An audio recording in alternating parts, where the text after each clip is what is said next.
എന്തായാലും അദ്ദേഹം ഒരു മതത്തിൽ നിന്ന് അദ്ദേഹം നമ്മുടെ സത്യം സ്വീകരിച്ച് നമ്മളിലേക്ക് വന്നു. ദൈവം അനുഗ്രഹിക്കുമാറാകട്ടെ. എന്തുകൊണ്ടും നമ്മളൊപ്പം ആയിരിക്കുക. ദൈവത്തിന് ആദ്യം നന്ദി പറയുന്നു, അദ്ദേഹത്തെ സ്വാഗതം ചെയ്യുക. ഒരല്പസമയം നമുക്ക് വായിച്ചാൽ വേദഭാഗമുണ്ടല്ലോ. നമ്മുടെ വാസ്തവ സഭയുടെ ഒരു വലിയ ദൗത്യമാണ് രാജ്യത്തിന്റെ സുവിശേഷം എന്ത് ചെയ്യണം, ലോകവ്യാപകമായി അറിയിക്കുക എന്നുള്ളതാണ്. നമുക്ക് ഒട്ടും കുറവും വെടിവെപ്പും ഈ പറഞ്ഞ പോലെ മറ്റ് കാര്യങ്ങളൊന്നും നമുക്ക് ഇല്ല. അതിലുപരിയായിട്ട് കിട്ടുന്ന സമയം രാജ്യത്തിന്റെ ഈ സുവിശേഷം എന്ത് ചെയ്യണം, ലോക വ്യാപകമായി നാം എന്ത് ചെയ്യണം, പ്രസംഗിക്കപ്പെടണം. കാരണം കർത്താവായ യേശു ക്രിസ്തു വരവ് ഏറ്റവും അടുത്തിരിക്കുന്നു. ഇവർ 2027 ആകുമ്പോൾ കർത്താവായ യേശു ക്രിസ്തു സ്നാനം സ്വീകരിച്ചിട്ട് 2000 വർഷം പൂർത്തിയാക്കുകയാണ്. യേശു ക്രിസ്തു സ്നാനം സ്വീകരിച്ചിട്ട് 7:27 കർത്താവ് യേശു സ്നാനം സ്വീകരിച്ചു. 2027 ആകുമ്പോ കർത്താവായ യേശു ക്രിസ്തു സ്നാനപ്പെട്ടിട്ട് 2000 വർഷം പൂർത്തിയാക്കുകയാണ്. ഹല്ലേലൂയ. അന്ന് അഖിലലോക സഭ വളരെ ഒരു ആഘോഷത്തിലേക്ക് 10 ലക്ഷം ആളുകൾ എന്തിയാൻ പോവുകയാണ്, സ്നാനപ്പെട്ട് ദൈവസഭയിൽ ചേരാൻ പോവുകയാണ്. ഹല്ലേലൂയ. 10 ലക്ഷം. നമ്മുടെ കേരളത്തിലും നമ്മൾ പ്രതീക്ഷിക്കാത്ത വിധത്തിലുള്ള ആളുകൾ അതിരുന്നു ഈ സത്യം സ്വീകരണം. കർത്താവായ യേശു ക്രിസ്തുവിന്റെ മാതൃക പിന്തുടരുന്ന ഒരേ ഒരു സഭയാണ് ഇത്, സെവൻത് അഡ്വന്റിസ്റ്റ് സഭ. കർത്താവ് നമുക്ക് കാണിച്ച മാതൃക, കർത്താവ് നമ്മളെ പഠിപ്പിച്ച പഠിപ്പിക്കലുകൾ, കർത്താവ് നമുക്ക് നൽകിയ ഉപമകൾ, കർത്താവ് കാണിച്ച വഴികൾ, അത് പ്രകാരം നടക്കുന്ന പ്രവർത്തിക്കാൻ ആരാധിക്കുന്ന ഒരേ ഒരു സഭ മാത്രമേ ഉള്ളൂ ലോകത്ത്. ആ സഭയാണ് സെവൻത് അഡ്വന്റിസ്റ്റ് സഭ. കാരണം എല്ലാ ആളുകളും എല്ലാ സഭക്കാർക്കും വേദപുസ്തകം കയ്യിലുണ്ട്, പക്ഷെ അതിന്റെ സത്യം യഥാർത്ഥമായിട്ട് മനസ്സിലാക്കുവാൻ ആർക്കും കഴിയുന്നില്ല. നമുക്കറിയാം, നമ്മുടെ ഈ ഒരു മാനുണ്ട്, കസ്തൂരിമാൻ അല്ലേ? കസ്തൂരിമാൻ ഇങ്ങനെ അതിന്റെ വാസന, അതിന്റെ സുഗന്ധം ഇങ്ങനെ മണത്ത് കൊണ്ടെന്ന് നടക്കും. പക്ഷെ അതിങ്ങനെ ഓടുകയാണ്, എവിടെയാണ് ഈ മണം വരുന്നതെന്ന് പറയും. പക്ഷെ കസ്തൂരിമാൻ അത് അറിയത്തില്ല മണം എന്നിൽ തന്നെ ഉണ്ട് എന്ന്. അതുപോലെയാണ് അനേക ആളുകളും നമ്മുടെ കൈവശമിരിക്കുന്ന സത്യവേദപുസ്തകത്തിൽ തന്നെ എന്തുണ്ട്, സത്യം അടങ്ങിയിട്ടുണ്ട്. അതിനെ തിരിച്ചറിയുവാൻ എന്ത് ചെയ്യുന്നില്ല, കഴിയുന്നില്ല എന്ന് വചനം പറഞ്ഞു. കാരണം വേദപുസ്തകം 20-ാം അധ്യായം വായിക്കുമ്പോൾ തന്നെ അവിടെ പറയുന്നത് പുരോഹിതന്മാരുടെ ഒരു കൂട്ടുകെട്ടുണ്ട്. അവരെന്ത് ചെയ്യുന്നില്ല, സത്യവും അസത്യവും തമ്മിൽ എന്ത് ചെയ്യുന്നില്ല, അവര് വേർതിരിച്ച് കാണിക്കുന്നില്ല എന്നുള്ളതാണ്. അപ്പൊ യഥാർത്ഥ സത്യത്തെ കുറിച്ച് മനസ്സിലാക്കുവാൻ ആളുകളെ ഒരുക്കാൻ കഴിയാതെ അവരുടെ രീതിക്ക് പോകുന്ന ഒരു കാഴ്ചയാണ് നമ്മൾ ലോകത്ത് കണ്ടുപിടിക്കുന്നത്. പക്ഷെ നമ്മളെ സംബന്ധിച്ചിടത്തോളം യേശു കർത്താവ് നമ്മളെ ഏൽപ്പിച്ച ഒരു വലിയ ദൗത്യമുണ്ട്. ആ ദൗത്യമാണ് അഖിലലോക സെവൻത് സഭ അന്നും എന്നും ആ സത്യസുവിശേഷം ശരവേഗതയിൽ കാട്ടുതീ പോലെ ലോകവ്യാപകമായി പ്രസംഗിച്ചുകൊണ്ടിരിക്കുന്നു. അത് ഇന്ന് നമ്മുടെ കോട്ടുകൊണ്ട പ്രദേശത്തും ഈ മനോഹരമായ പ്രദേശത്ത് പ്രിയ സഹോദരന്മാർ എല്ലാവരുടെ ഭവനത്തും നമ്മളൊന്ന് കൂടി വരുവാൻ ആഗ്രഹിച്ചിട്ടുണ്ട്. ദൈവത്തിന്റെ സ്തോത്രം. നമുക്ക് നമ്മുടെ സന്തോഷമുള്ളവരാണെങ്കിൽ നമ്മുടെ കരങ്ങൾ ഓർത്ത് കർത്താവിനോട് പറഞ്ഞാട്ടെ.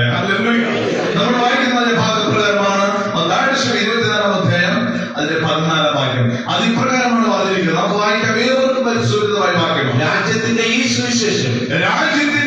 സുവിശേഷം സകല ജാതിയോടും സാക്ഷ്യമായി ഭൂലോകത്തിലൊക്കെയും പ്രസംഗിക്കപ്പെടും. ഭൂലോകത്തിലൊക്കെയും പ്രസംഗിക്കപ്പെടും. അപ്പോൾ അവസാനം വരും. അപ്പൊ കർത്താവായ യേശു ക്രിസ്തു രാജ്യത്തിന്റെ ലോകത്തിന്റെ ഒരു വലിയ സുവിശേഷം ഉണ്ട്. ആ സുവിശേഷം ചെയ്യണം, ആഗോള വ്യാപകമാക്കി പ്രസംഗിച്ചാൽ മാത്രമേ ഞാൻ വരികയുള്ളൂ. കാരണം എന്റെ സുവിശേഷം, എന്നെ പറ്റി ഞാൻ നിങ്ങളോട് പറഞ്ഞതായ സാക്ഷ്യ സുവിശേഷം ലോകവ്യാപകമായി എന്ത് ചെയ്യണം, പ്രസംഗിക്കണം. എല്ലാവരും അറിയണം, എല്ലാവരും പഠനം. ആരും സുവിശേഷം അറിഞ്ഞില്ല എന്ന് നാളെ സുവിശേഷമല്ല, സത്യം സുവിശേഷം അറിഞ്ഞില്ല എന്ന് ഒരു വ്യക്തി പോലും പറയുവാൻ ഇടയാകരുത്. ഇതാണ് കർത്താവ് നമ്മളെ ഏൽപ്പിച്ചിരിക്കുന്നത്. രാജ്യത്തിന്റെ ഈ സുവിശേഷം സകല ജാതിയോടും. അപ്പൊ ജാതി വ്യത്യാസമില്ലാതെ, വർണ്ണ വ്യത്യാസമില്ലാതെ സകല ആളുകളോടും ഈ സുവിശേഷം എന്ത് ചെയ്യണം, നമ്മൾ പ്രസംഗിക്കണം. അപ്പൊ നമ്മൾ വിചാരിക്കും ഈ സുവിശേഷം എന്ന് പറയുന്നത് മത്തായി, മർക്കോസ്, ലൂക്കോസ്, യോഹന്നാൻ, ഈ 4 സുവിശേഷങ്ങളെയാണോ എന്ന് നമ്മൾ ചിന്തിച്ചു പോകും അല്ലേ? 4 സുവിശേഷങ്ങളുണ്ട്. സത്യവേദ പുസ്തകത്തിൽ 4 സുവിശേഷം. എന്നാൽ ഞാൻ പറഞ്ഞ 5 സുവിശേഷമുണ്ട്. 5 സുവിശേഷമുണ്ട്. ഏതൊക്കെ പറയാമോ? മത്തായി, മാർക്കോസ്, ലൂക്കോസ്, യോഹന്നാൻ. ഈ വായിക്കുന്ന ഞാനും ഒരു സുവിശേഷമാണ്. ഈ വായിക്കുന്ന ഞാൻ സുവിശേഷം. ഈ 4 സുവിശേഷം വായിച്ചിട്ട് ഞാൻ സുവിശേഷനാണ്. അപ്പൊ ഞാനൊരു ആരാ? ഒരു സുവിശേഷമാണ്. ഇല്ല സാർ, ഞാൻ 5ാമത് സുവിശേഷൻ ആരാ? ഞാൻ. എന്നാൽ അതിനേക്കാൾ മറ്റൊരു സത്യം നമ്മളോട് കർത്താവ് പറഞ്ഞിട്ടുണ്ട്.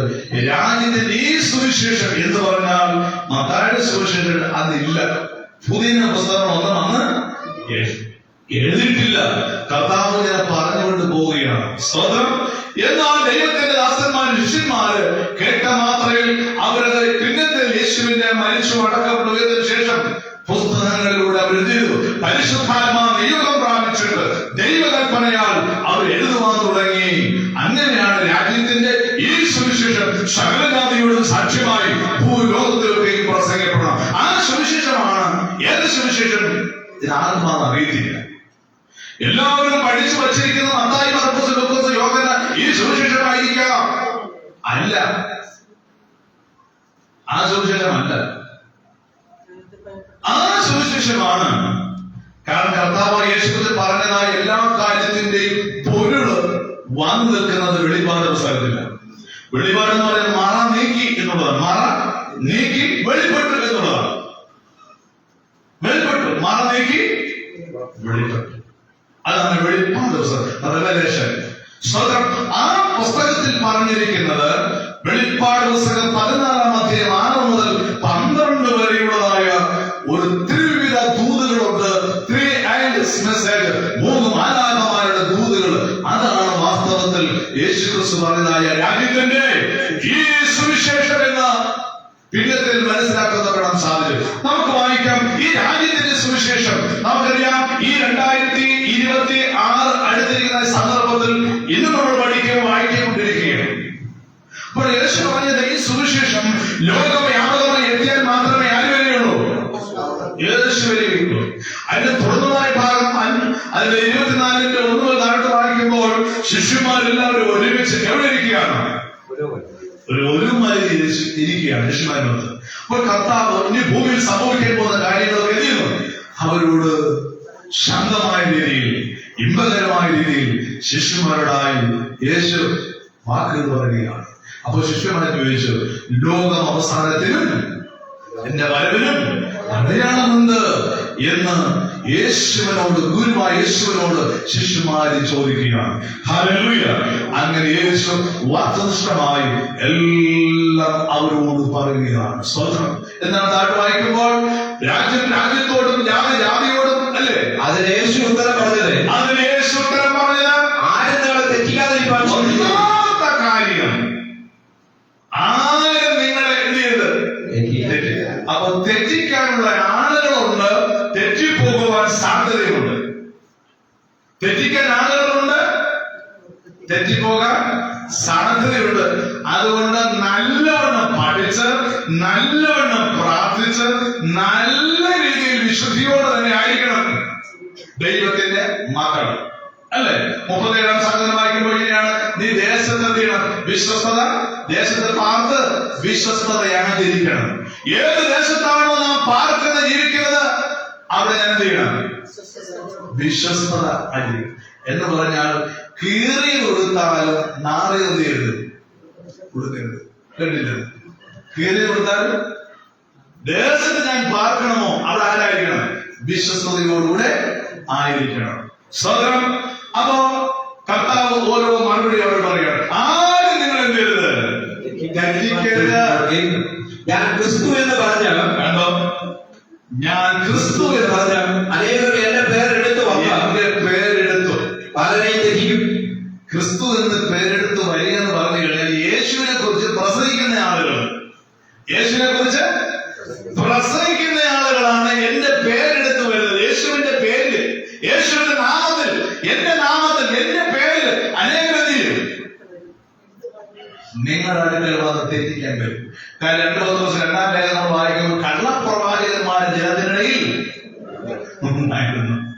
അങ്ങനെ പറയുന്നത് 2 പത്രോസ് ലേഖനം 2-ാമത്തെ വാക്യം, കള്ളപ്രവാചകന്മാരും ജനത്തിന്റെ ഇടയിൽ ഉണ്ടായിരുന്നു. അവർ വകഭേദങ്ങളെ ഭിന്നിച്ചുകൊണ്ട് അവരെന്ത് ചെയ്യുന്നു? അവിശ്വാസികളാക്കുവാൻ അവർ ശ്രമിക്കും. അങ്ങനെ ഈ ലോകത്ത് എന്തുകൊണ്ട് ആരുണ്ട്? കള്ളപ്രവാചകരും വ്യാജ പ്രവാചകന്മാരുണ്ട്. അതുകൊണ്ട് നിങ്ങളെ ആരും തെറ്റിക്കരുത്. എന്റെ പേരെടുത്ത് അനേകം തെറ്റിക്കും, നിങ്ങൾ തെറ്റിക്കും. യേശുവിന്റെ നാമത്തിൽ പ്രസംഗിച്ച്, യേശുക്രിസ്തുവിന്റെ നാമത്തിൽ പ്രവചിച്ച്, യേശുക്രിസ്തുവിന്റെ നാമ ദർശനം പറഞ്ഞ് നിങ്ങൾ എന്ത് ചെയ്യും? തെറ്റിക്കാൻ സാധ്യതയുണ്ട്.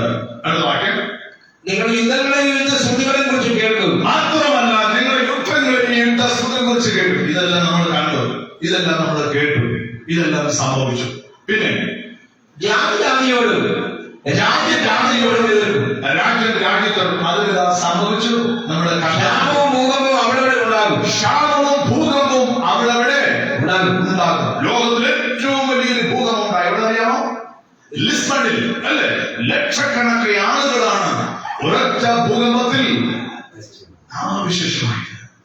സ്വതന്ത്രം ലിസ്ബണിൽ സംഭവിച്ച വലിയ ലോകവ്യാപകമായി പേടിച്ച് നിറച്ച ഒരു സംഭവമാണ്. ഇതാണ് ഈ ഒരു ഭൂകമ്പം. അത് സംഭവിച്ചു കഴിഞ്ഞു. പിന്നെ ഇതൊക്കെയും ഈറ്റുനോവിന്റെ ആരംഭമത്രേ. ഇതെല്ലാം വരാനിരിക്കുന്നതായ, പ്രസവിക്കാൻ പോകുന്നതായ, ഗർഭിണിയിൽ ഉണ്ടാകുന്ന ഈറ്റുനോവ്. എന്താണ് ഇതാ സംഭവിക്കാൻ പോകുന്നു. അത് യുവതികളെ ഉപദ്രവത്തിന് ഏൽപ്പിക്കുകയും കൊല്ലുകയും ചെയ്യും. അന്ന് നിങ്ങളെ ഉപദ്രവത്തിന് ഏൽപ്പിക്കുകയും കൊല്ലുകയും ചെയ്യും. എന്റെ നാമനിമിത്തം പറയും. എന്റെ നാമനിമിത്തം നിങ്ങൾ പലരും യേശുക്രിസ്തുവിന്റെ കൽപ്പന, അവന്റെ വിശുദ്ധിയുള്ള ശബ്ദത്തിനെ, അവന്റെ കൽപ്പനകൾ ആചരിച്ച്, അവന്റെ ശബ്ദത്തിനെ ബഹുമാനിച്ച് ആരാധിക്കുന്നതായ ദൈവത്തിന്റെ മക്കളെ അവരെന്ത് ചെയ്യും? ദുഷിക്കും. പിന്നെ പലരും ഇടറി അന്യോന്യം ഏൽപ്പിച്ചു കൊടുക്കുകയും, പലരും ഇടറിയ അന്യം ഏൽപ്പിച്ചു കൊടുക്കുന്ന ഒരു സംഭവങ്ങൾ ഇന്ന് നമ്മളെ ഈ ഭാരതത്തിൽ സംഭവിച്ചിരിക്കുന്നു. ഒരു ടാക്സ് പോലും കൊടുക്കാൻ കഴിയുന്നില്ല.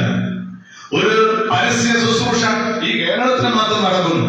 പക്ഷെ കേരളം വിട്ടു കഴിഞ്ഞാൽ ഒരിടത്തും നമ്മുടെ സുരക്ഷ അറിയിക്കുവാൻ കഴിയുന്നില്ല. അവർ ഓടിച്ചിട്ട് തല്ലിക്കൊല്ലുന്ന ഒരു കാലഘട്ടം ഇതാ സമാഗതമായിരിക്കുന്നത്. കാരണം ദാനിയേൽ പ്രവചനം 2-ാം അധ്യായത്തിന്റെ തുടർന്നതായ ഭാഗം വായിക്കുമ്പോൾ ഒരു ജാതി ഉണ്ടായിരുന്നതിൽ ഇതുവരെ സംഭവിച്ചില്ലാത്ത ഒരു മഹാകഷ്ടകാലം അന്നുണ്ടാകും. അന്ന് പുസ്തകത്തിൽ പേരെഴുതി കാണുന്നതായ പ്രിയപ്പെട്ടവർ മാത്രമേ രക്ഷിക്കപ്പെടുകയുള്ളൂ. അപ്പോൾ പറഞ്ഞത് ഒരു ജാതി ഉണ്ടായിരുന്നതിൽ ഇതുവരെയും സംഭവിച്ചില്ലാത്ത ഒരു മഹാകഷ്ടകാലം ഇനി ഉണ്ടാകാൻ പോകും. എന്താ ഉണ്ടായിക്കൊണ്ടിരിക്കുന്നു? അത് തുടക്കം കുറിച്ച് കഴിഞ്ഞു. ഒരിടത്തും സുരക്ഷിതം അറിയിക്കാൻ കഴിയില്ല. കർത്താവ് യേശു ക്രിസ്തു പറഞ്ഞത് ഇപ്രകാരം യോഹന്നാന്റെ സുവിശേഷത്തിൽ, ആർക്കും പ്രവർത്തിച്ചു കൂടാത്ത ഒരു രാത്രി വരുന്നു, ആർക്കും പ്രവർത്തിക്കാൻ കഴിയാത്ത ഒരു അന്ധകാര ശക്തിയെ ആമേ ലോകവ്യാപകമായി ജനത്തെ ഒന്നിച്ചു കൂട്ടി ദൈവത്തിന്റെ സത്യം അറിയാൻ കഴിയാതെ, ദൈവത്തെ ആരാധിക്കാൻ കഴിയാതെ, സത്യദൈവം ഏതെന്ന്, സത്യ ആരാധന എന്തെന്ന് തിരിച്ചറിയാൻ കഴിയാതെ ജനത്തെ, സമൂഹത്തെ, ലോകത്തെ മുഴുവനുമായി ഒരു അന്ധകാരത്തിലേക്ക് തള്ളിയിടുവാൻ സാത്താൻ അവരുടെ സൈന്യം, വ്യാജ പ്രവാചകന്മാർ, കള്ളപ്രവാചകന്മാർ ശ്രമിച്ചുകൊണ്ടേയിരിക്കുകയാണ്. അതുകൊണ്ടാണ് യേശുക്രിസ്തു പറയുന്നത്, ആരും നിങ്ങളെ തെറ്റിക്കാതിരിക്കാൻ സൂക്ഷിച്ചുകൊണ്ട് നിങ്ങൾ സൂക്ഷിക്കണം. ഇത് സംഭവിക്കാൻ പോവുകയാണ്. അവസാനം നമ്മൾ വായിക്കുമ്പോ അധർമ്മം പെരുകുന്നത് കൊണ്ട് അനേകരുടെ സ്നേഹം തടുത്തു പോകും. അധർമ്മം പെരുകുന്നത് കൊണ്ട് അനേകരുടെ സ്നേഹം തടുത്തു പോകും. അധർമ്മം പറഞ്ഞാൽ എന്താണ്? പാപമാണ്. പാപം കൽപ്പന. അധർമ്മം എന്ന് പറഞ്ഞാൽ പാപം കൽപ്പന. കൽപ്പന ലംഘിക്കുന്നത് കൊണ്ട് അനേകരുടെ ദൈവസ്നേഹം തടുത്തു പോകുന്നു. ദൈവകൽപ്പന ലംഘിച്ചാൽ ലോകസ്നേഹം മാത്രമുണ്ടാകും.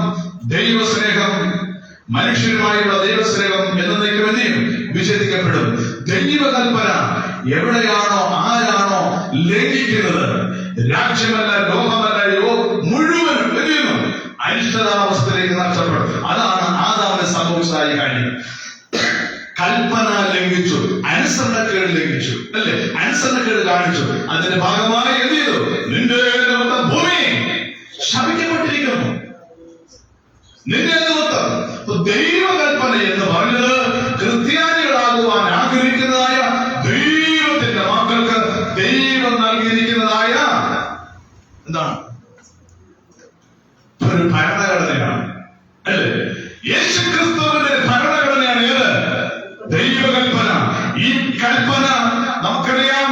പുറപ്പാട് പുസ്തകം 20-ാം അധ്യായം മുതൽ അതിന്റെ 20-ാം അധ്യായം 1 മുതൽ 18 വരെ നമ്മൾ വായിക്കുമ്പോൾ ദൈവത്തിന്റെ സ്വന്തം കടലാൽ എവിടെ വെച്ച്? സീനായി പർവ്വതത്തിൽ വെച്ച് പ്രവാചകനായ വിശുദ്ധിയുടെ ഭക്തിയുടെ മനുഷ്യനായ മോശെ മുഖാന്തരം ദൈവം 40 രായും 40 പകലും ഉപവാസത്തോടുള്ള ദൈവം 2 കൽപ്പനകളിൽ എഴുതി കൊടുക്കുകയാണ്. ഈ 10 കൽപ്പന നിന്റെ വിശ്വാസത്തിന്റെ മാനദണ്ഡമാണ്. ഇതിനെ മുറുകെ പിടിക്കണം. ഇതിനെ എന്ത് ചെയ്യണം? മുറുകെ പിടിക്കണം. അതിൽ 1-ാമത്തെ കൽപ്പനയാണ് ഏത്? ഞാനല്ലാതെ അന്യ ദൈവങ്ങൾ ഉണ്ടാകരുത്. 2, ഒരു വിഗ്രഹത്തെ നമസ്കരിക്കുകയോ ആരാധിക്കുകയോ ചെയ്യരുത്. പിന്നെ എന്റെ നാമം നീ വൃഥായി എടുക്കരുത്. ശുദ്ധീകരിപ്പാൻ ഓർക്കാം. 4-ാമത്തെ കൽപ്പനയാണ് ശബത്ത് ശുദ്ധീകരിപ്പാൻ ഓർക്കുക. ശബത്ത് 4-ാമത്തെ കൽപ്പന ശബത്ത് ശുദ്ധീകരിക്കാൻ ഓർക്കുക. 5-ാമത്തെ കൽപ്പന ദേശത്ത് നിനക്ക് ദീർഘായുസ് ഉണ്ടാകും. നിനക്ക് മകനെ മകളെ നിനക്ക് ദീർഘായുസ് ഉണ്ടാകണമെങ്കിൽ അപ്പനെയും അമ്മയും നീ എന്ത് ചെയ്യണം? ബഹുമാനിക്കണം. 6, കൊല ചെയ്യരുത്, വ്യഭിചാരം ചെയ്യരുത്, മോഷ്ടിക്കരുത്, കൂട്ടുകാരന്റെ നേരെ കള്ളസാക്ഷ്യം പറയരുത്, കൂട്ടുകാരന്റെ ഭവനത്തെ മോഹിക്കരുത്, അവന്റെ ഭവനത്തെ മോഹിക്കരുത്. ഇങ്ങനെയുള്ള 10 കൽപ്പനകള് യഹോവയായ ദൈവം പ്രവാചകനായ മോശെ മുഖാന്തരം എഴുതി കൊടുത്തിരിക്കുകയാണ്. ഈ കൽപ്പനകളെല്ലാം അടങ്ങിയതായ ഒരു സുവിശേഷമുണ്ട്. അതാണ് യേശു പറഞ്ഞത്, രാജ്യത്തിന്റെ ഈ സുവിശേഷം, ഈ 10 കൽപ്പന അടങ്ങിയതായ സുവിശേഷം വേദപുസ്തകത്തിനകത്തുണ്ട്. ആ സുവിശേഷമാണ് നേരത്തെ പറഞ്ഞത്. യേശു ക്രിസ്തു രാജ്യത്തിന്റെ ഈ സുവിശേഷം, ആ സുവിശേഷമാണ് വെളിപ്പാട് പുസ്തകം 14-ാം അധ്യായം 6 മുതൽ 12 വായിച്ചാട്ടെ. വേറൊരു ആകാശമധ്യേ പറക്കുന്നതിനെ കണ്ടു. ഉപാസികളായ സകല ജാതിയും ഭാഷയും ഗോത്രവും വംശവും ആകെ അറിയിപ്പാൻ അവന്റെ മക്കൾ സുവിശേഷം ഉണ്ടായിരുന്നു. വേറൊരു ആകാശമധ്യേ പറക്കുന്നത് ഞാൻ കണ്ടു. ആരാ കണ്ടത്? ദൈവത്തിന്റെ ദാസനായ യോഹന്നാൻ. ഞാൻ വിശദീകരിക്കുന്ന സമയം പോലെ ഞാൻ കണ്ടു. ആയവരോട് സകല ജാതിയും ഭൂവാസികളായ സകല ജാതിയും ഗോത്രവും ഭാഷയും വംശവും ആയുള്ളവരോട് അറിയിപ്പാൻ അവന്റെ മക്കൾ ഒരു നിത്യ സുവിശേഷം ഉണ്ടായിരുന്നു. ആ ദൂതന്റെ മക്കൾ ഒരു നിത്യ സുവിശേഷം ഉണ്ടായിരുന്നു. ആ സുവിശേഷം ഇങ്ങനെയായിരുന്നു. എന്താണ്? ദൈവത്തെ ഭയപ്പെട്ട അവന് മഹത്വം കൊടുപ്പി, അവന്റെ ന്യായവിധിയുടെ നാഴിക വന്നിരിക്കുന്നു. ആകാശവും ഭൂമിയും, അതുകൊണ്ട് ആകാശവും ഭൂമിയും സമുദ്രവും നീറുറവും സൃഷ്ടിച്ചവനെ നമസ്കരിപ്പീനെന്ന് അവർ അത്യുച്ചത്തിൽ പറഞ്ഞുകൊണ്ടിരിക്കുന്നു. സ്തോത്രം. ആകാശവും ഭൂമിയും നീറുറവകളും സൃഷ്ടിച്ചവനെ മാത്രമേ നമസ്കരിക്കാവൂ. സ്തോത്രം.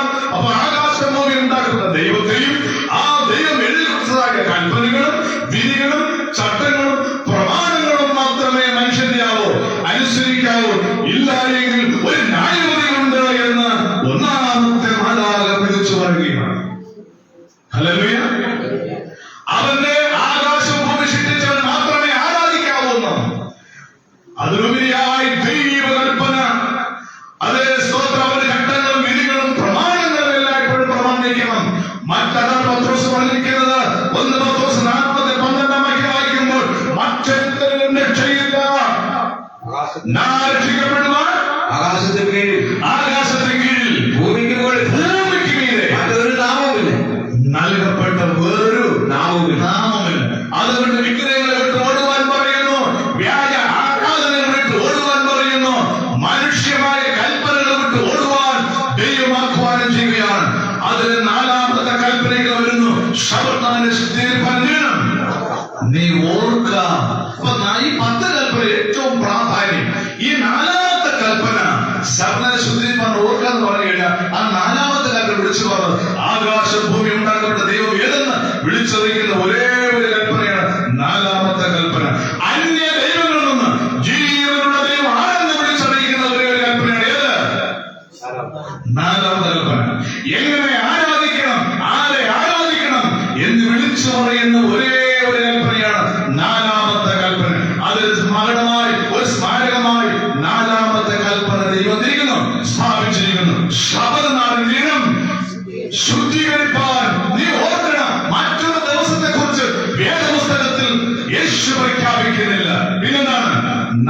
രണ്ടാമത്തെ കൽപ്പന ശബ്ബത്ത് നാളിനെ ശുദ്ധീകരിപ്പാൻ ഓർക്കുക.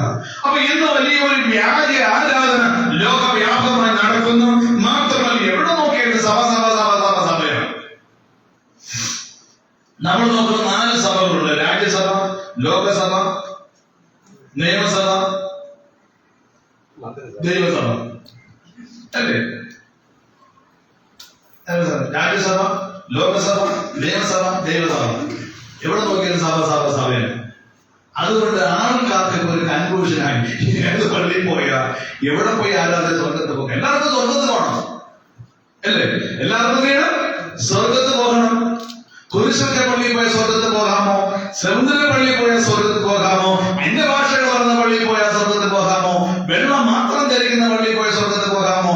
ആഭരണങ്ങൾ ഉപേക്ഷിക്കുന്ന പള്ളിയിൽ പോയ സ്വർഗത്ത് പോകാമോ? ഇങ്ങനെ സാത്താൻ ഒരു ഇറക്കമുള്ള ചരക്കുകൾ എന്ന പോലെ ലോകവ്യാപകമായി എവിടെ നോക്കിയാലും സഭ.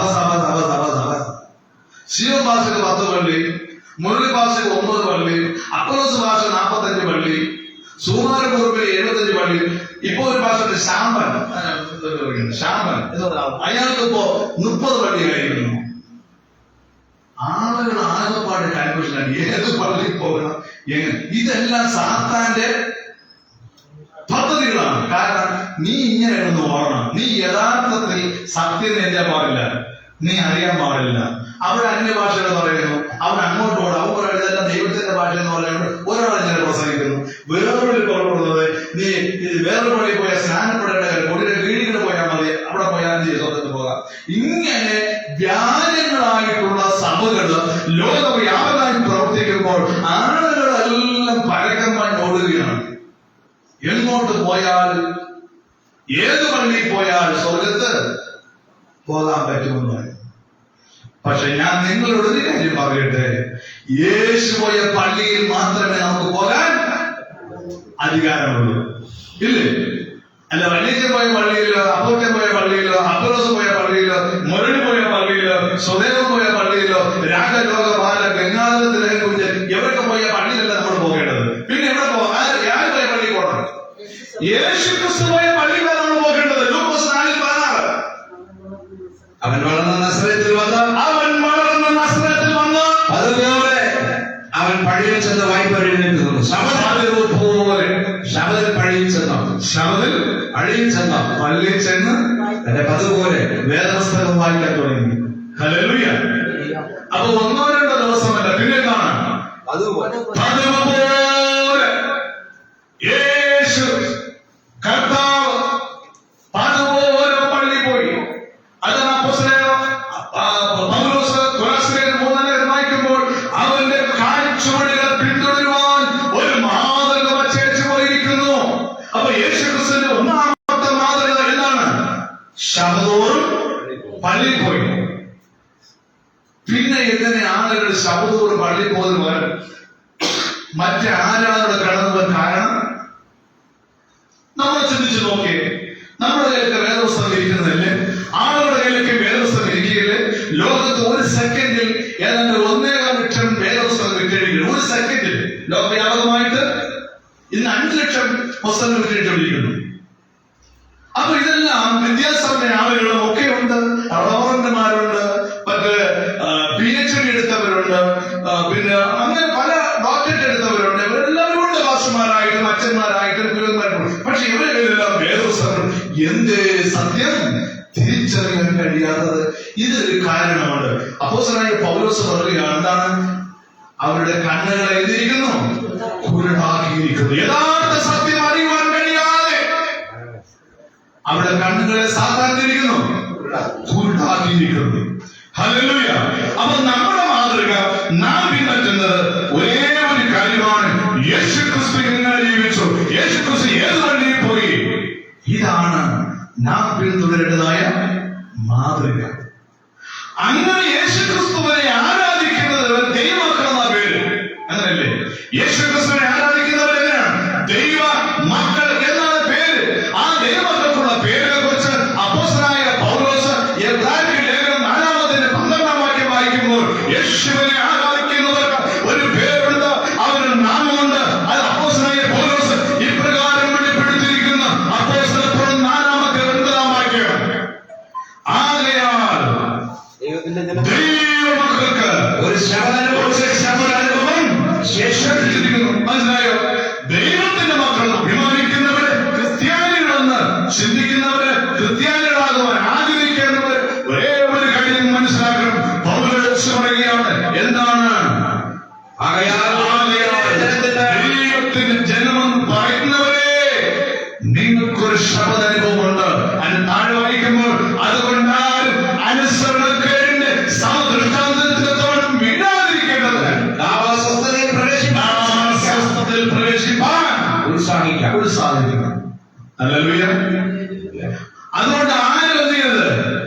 അനുസരണക്കേട് കാണിക്കരുതേ എന്ന് പറഞ്ഞു. തീർന്നില്ല. യെശയ്യാവിന്റെ 56 വാക്യം 52, യെശയ്യാവ് 56:2 നമ്മൾ വായിക്കുമ്പോ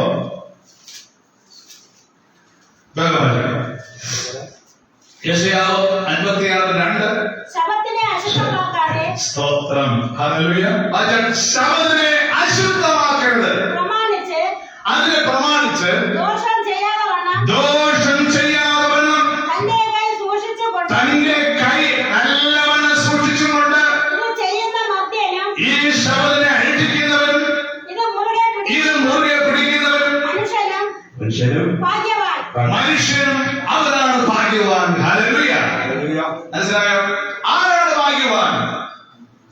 ശബത്തിനെ അശുദ്ധമാക്കാതെ പ്രമാണിച്ച് അതിനെ പ്രമാണിച്ച് ദോഷം ചെയ്യാതെ ദോഷം എന്നാണ് ദൈവകൽപ്പനയ്ക്ക് വിപരീതമായി, ദൈവ ആരാധനയ്ക്ക് വിപരീതമായി ആരാണോ എന്താണോ ചെയ്തത് അതെല്ലാം ഇതാണ് ദൈവത്തിന്റെ വിപരീതമായ ദോഷമാണ്. അതിനെ വിട്ടകന്നിട്ട് തന്റെ കൈ സൂക്ഷിച്ചുകൊണ്ട് നിന്റെ കൈ നീ നല്ലവണ്ണം സൂക്ഷിച്ചുകൊണ്ട് ഇത് ചെയ്യുന്ന മർത്യനും ഇത് മുറുകെ പിടിക്കുന്ന ശബത്തിനെ വിശുദ്ധ കൽപ്പനയെ മുറുകെ പിടിക്കുന്നവനും ഭാഗ്യവാൻ. ഹല്ലേലൂയ. അതിന്റെ 1-ാം വാക്യം വായിക്കുമ്പോൾ നീതിയെ പിന്തുടരുന്നവരും അല്ലേ? അതെ. എന്റെ രക്ഷ വരുവാനും എന്റെ നീതി വെളിപ്പെടുവാനും അടുത്തിരിക്കുകയാണ്. പ്രമാണിച്ച് നീതി പ്രവർത്തിപ്പീൻ, ഇല്ലെങ്കിൽ ഒരു ന്യായവിധിയുണ്ട് എന്ന് വേദപുസ്തകത്തിലൂടെ അയ്മനാഥൻ പ്രവാചകന്മാരിലൂടെ ദേശത്തെ വിളംബരം ചെയ്യുകയാണ്. ഹല്ലേലൂയ. ശബത്തിനെ അശുദ്ധമാക്കരുത്. അപ്പോൾ ഒരു കാര്യം മനസ്സിലാക്കുന്നത്, 4-ാമത്തെ കൽപ്പന ഇപ്രകാരം പറഞ്ഞത് ശബത്ത് നാൾ നീണം. വിശുദ്ധീകരിപ്പാൻ ഓർക്കുക, 6 ദിവസം നീ 6 ദിവസം നീണം. അത് അധ്വാനിച്ച് 7-ാം ദിവസത്തിന് അധ്വാനിച്ച് നിന്റെ വേലയൊക്കെ നീ ചെയ്ത് 7-ാം ദിവസം നിന്റെ ദൈവമായ യഹോവയുടെ ശബത്താകുന്നു. നീയും നിന്റെ പുത്രനും നിന്റെ പുത്രനും പുത്രിയും നിന്റെ മകളും നിന്റെ പുത്രനും പുത്രന്റെ വേലക്കാരന്റെ വേലക്കാരത്തെയും നിന്റെ പടിവാലത്തുള്ള പരദേശിയും പടിവാലിനകത്തുള്ള പരദേശിയും ഒരു വേല ചെയ്യുന്നു. ഒരു വേലയും നീ ചെയ്യരുതേ. 6 ദിവസം കൊണ്ട് അതാണ്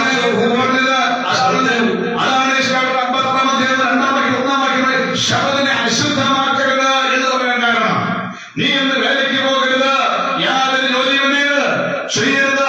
നിന്റെ പരദേശിയായിരുന്നാലും നിന്റെ വീടിനകത്ത് വന്ന ബന്ധു സ്വന്തക്കാരാര് തന്നെയായിരുന്നാലും ശബത്തിനെ നീ എന്ത് ചെയ്ത് അശുദ്ധമാക്കാതെ 6 ദിവസം കൊണ്ട് യഹോവ ആകാശം ഭൂമിയൊക്കെ സൃഷ്ടിച്ചിട്ടുണ്ട്. അതിന്റെ അനുഗ്രഹം നിനക്ക് വേണമെങ്കിൽ എന്ത് ചെയ്യണം? ശബത്തിനെ ശുദ്ധീകരിപ്പാൻ നീ ഓർക്കേണ്ടത് അത്യാവശ്യമാണ്. ഹല്ലേലൂയ.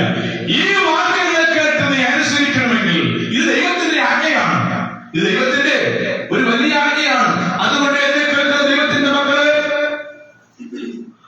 ദൈവത്തിന്റെ ആരാധനയ്ക്ക് വിപരീതമായി, സത്യവേദ പുസ്തകത്തിനെതിരായി, ഒരുപക്ഷെ സത്യത്തിനെതിരായിട്ടും യേശുക്രിസ്തുവിന്റെ മാതൃകയ്ക്കെതിരായും പ്രവർത്തിക്കുന്നതായ എന്റെ പ്രിയപ്പെട്ട സഹോദര സഹോദരന്മാരെ, നിങ്ങളായിരിക്കുന്നിടമെല്ലാം അപകട മേഖലയാണെന്ന് ഓർത്തുകൊണ്ട് അവിടുന്ന് ഓടി രക്ഷപ്പെടുവാൻ പരിശുദ്ധാത്മാവ് ആഹ്വാനം ചെയ്യുകയാണ്.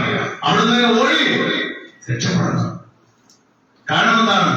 വെളിപാട് പുസ്തകം 4-ാം വാക്യം വായിക്കുമ്പോൾ 6:17 അവരുടെ മഹാകോപ ദിവസം വന്നുവല്ലോ, ആർക്ക് നിൽക്കുവാൻ കഴിയും?